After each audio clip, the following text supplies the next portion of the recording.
गांव का नाम था हरिपुर। गांव के बीचों बीच बना था चौधरी शिव नारायण का पुराना लेकिन मजबूत घर। इसी घर की सबसे बड़ी पहचान थी उसकी रसोई, जहां सालों से एक ही चूल्हे पर पूरे परिवार का खाना बनता आया था। चौधरी शिव नारायण के 3 बेटे थे, रामस्वरूप, श्यामलाल और मोहन। तीनों की सर्दियों हो चुकी थी और घर में आई थी 3 बहुएं। बड़ी बहू कमला, मंझली बहू सरोज और छोटी बहू राधा। शुरुआत में सब कुछ ठीक था। नई नई बहुएं थी, सास ससुर का डर था, इसीलिए सब मिलजुल कर काम करती। एक ही रसोई में सुबह से शाम तक चूल्हा जलता, रोटियां सिकती और दाल सब्जी की खुशबू पूरे घर में फैल जाती। लेकिन जैसे जैसे समय बीता, मन के भीतर छिपे फर्क बाहर आने लगे।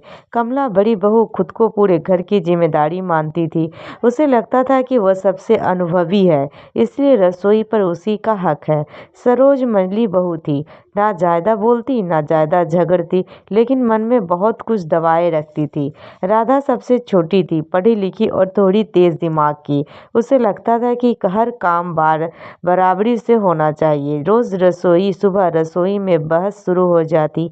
आज सब्जी तुम काटो, कमला हुक्म देती। कल भी तो मैंने ही काटी थी, राधा जवाब देती।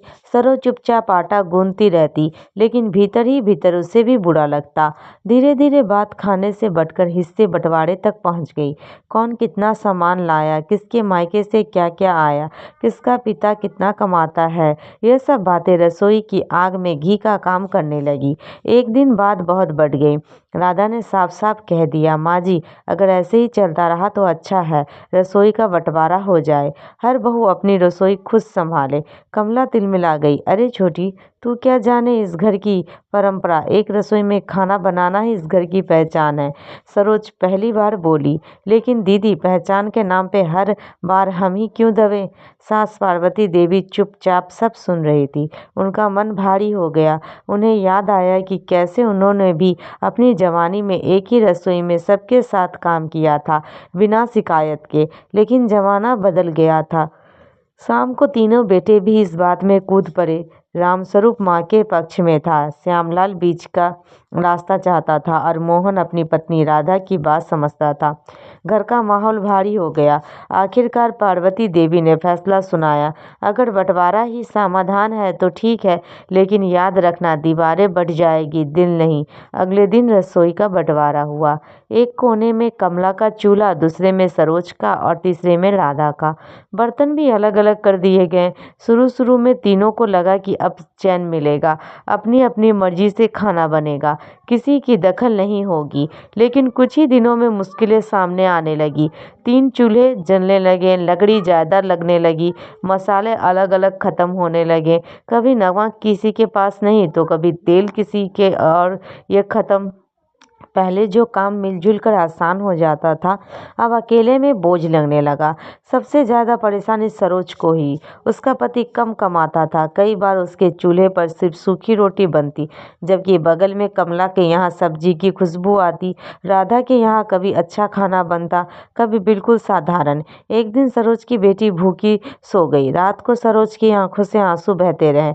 उसे एहसास हुआ कि बंटवारा सिर्फ रसोई का नहीं, बल्कि रिश्तों का भी हो गया है। उधर से पास पार्वती देवी चुपचाप सब देख रही थी। एक दिन उन्होंने तीनों बहुओं को बुलाया। उनके हाथ में वही पुरानी कढ़ाई थी, जिसमें सालों तक एक साथ खाना बनता रहा था। उन्होंने कहा, इस कढ़ाई ने अच्छे बुरे दिन देखे हैं, कभी कमी कम अनाज था, कभी ज्यादा, लेकिन इसमें बना खाना सबने साथ खाया। आज तुम तीनों अलग अलग चूल्हे पर खाना बना रही हो, पर दिल से खुश हो।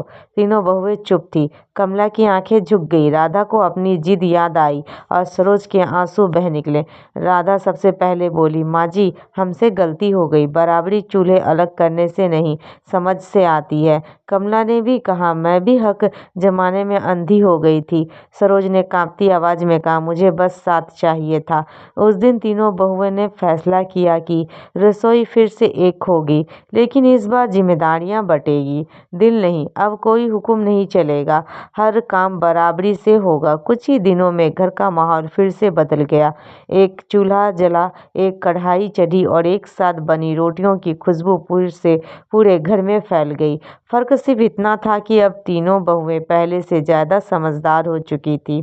एक रसोई में तीनों बहुओं का बंटवारा उन्हें यह सिखा गया कि घर दीवारों से नहीं, समझ और साथ से चलता है।